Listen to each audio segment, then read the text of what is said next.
obsessively checking our download numbers will not grow our show. So I'm sharing 14 podcast marketing strategies that actually work. Every single one of these free marketing ideas can bring new people to your show. I'm also going to share 2 strategies that are super popular. You've probably seen them everywhere that make us feel like we're promoting our show, but they don't really do a good job of bringing in new audiences. So I'll share those at the end so you can avoid them. By the way, my name is Jerry Potter. Let's jump in. Number 1, sharing clips of the show on social media, but not just any old clips, okay? You want to share clips on social media as vertical short form videos, Reels, Shorts, TikToks, or vertical videos on LinkedIn, nice and short. The reason for this is the only content on social media that reaches new people who don't know who you are yet without having to pay for ads. I've had clips of my podcast reach over 20,000 people that have never heard of me before. So powerful. Number 2, promote your current episodes, but not in the way that everybody else seems to be doing it, okay?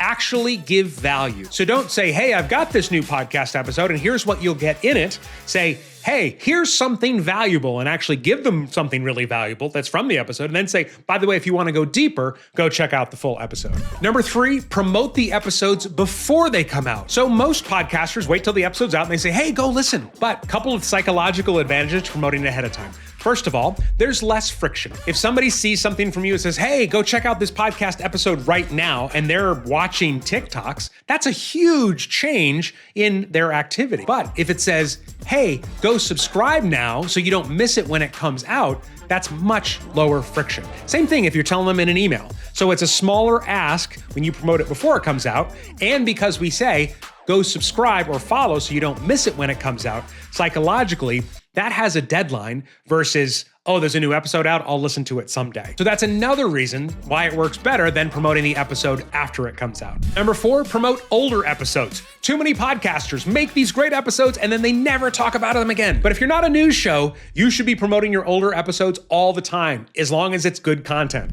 Number 5, create valuable written content with the stuff that's in the episode. With AI tools now, you can drop a transcript in and have it write a blog post or an email or even some bullet points of some really great value. Then at the end, link out to the full episode to drive more people to the audio or video. If you're a podcaster, you probably love podcasts, but the truth is a huge chunk of the population will never sit down to listen or watch, but they will read, even if they're doing it on the toilet. Number 6, add video and put it on YouTube. And I'm not just saying that because, oh, everyone should have video now, but because YouTube was just named the #1 platform for podcast discovery. Even people who listen to audio episodes are finding new episodes on YouTube. And the great news is they are recommending videos from smaller channels. So in my mind, YouTube for discovery, along with traditional podcasting in audio where you can reach people even when they're busy, is the ultimate combination. Number 7, once it's on YouTube, make shorts and then link back to the full episode. YouTube has this great feature on shorts called related video. So you could make a short, giving value, promoting the episode, and then say, hey, if you want to see the full thing, click the play button down below and it links right to your full episode on YouTube. Number 8, have guests on your show, but I want to say up front, if someone agrees to come on your show as a guest, it is not up to them to grow your audience, okay? Let's break that stigma, but make it easy for them. Here's my favorite hack. Find out what their biggest platform is and then create a really valuable post about your episode, making them look really good, and put it up so they can share it. Everybody likes a little bit of flattery, and that way you have the chance to reach their biggest audience with almost no work or expectation from them. Which brings us to number 9, collaborations. On platforms like Instagram, you can put up an Instagram reel with you and your guest as collaborators. Then it goes out to their audience, it goes out to your audience, and people that are similar to both of your audiences that don't know who either of you are. So it's this incredible way to reach a bunch of people. I've had massive success with this. And the only thing required of the guest is to say, oh yeah, that's me, I'll collaborate. They tap a button and it's done. Number 10, do promotion swaps. Find another podcaster with a similar audience and say, hey, I'll email my list about your show if you email your list about my show. Or maybe even in your episodes at the end of yours, you could say, hey, if you like this, here's another show I really like you should go check out.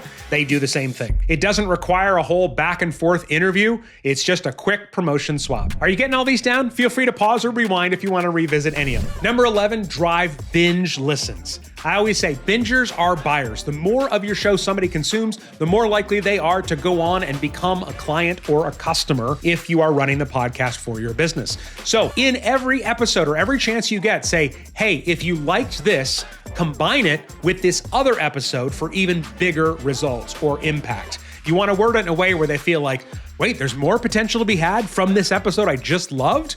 Great, I'm gonna go check out that one. Don't settle by just saying, hey, if you like this, you might try that one too. Really emphasize the power of combining two of the episodes. Number 12, have ongoing storylines in your show. So you can talk about this on social media, to your email list. If you're trying to book a big guest, tell the story about trying to book the big guest. If you're trying to decide whether or not to talk about a controversial topic, if you have an ongoing thing in your life that relates to the show, anything that gets people following your journey from episode to episode and week to week will dramatically increase the number of listens, downloads, views that you get. Number 13, this should be obvious, but I run into this all the time with people. Be easy to find. This means making sure that you're in all of the major podcast directories. Did you know, as of right now, if you don't submit your podcast to YouTube, you don't show up in the YouTube Music app, which is a massive app for podcasting and growing all the time. Also, being easy to find means having an easy to find, spell, and recommend name. If your name is really complex, it's really hard for people to remember it or recommend it later on. Number 14, tell everyone. I know that probably feels spammy, so feel free to get a hat or a t-shirt made,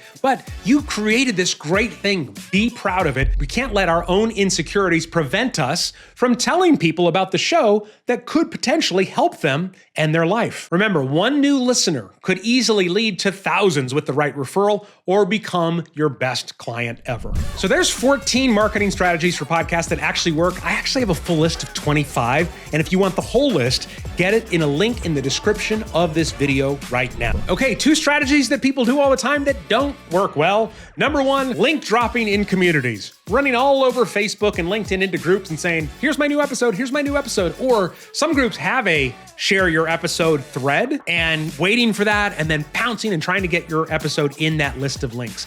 People sometimes might get something from that, but the amount of time and energy it takes rarely leads to a big result. I think your time is better spent doing some of the other stuff we talked about today. And number 2, teasing an episode without giving value and expecting someone to drop everything and go listen to it. So if you're going to tease your episode, again, give them something valuable from the episode so that that clip or that written post is valuable all by itself, even if they never go and check out the full episode. And if you do that, way more people will go and check out the full episode. All right, which one is your favorite? Which one do you want to try first? Let me know in the comments. And if you have any questions, you can post them down there as well. Maybe I can help or someone else in our community.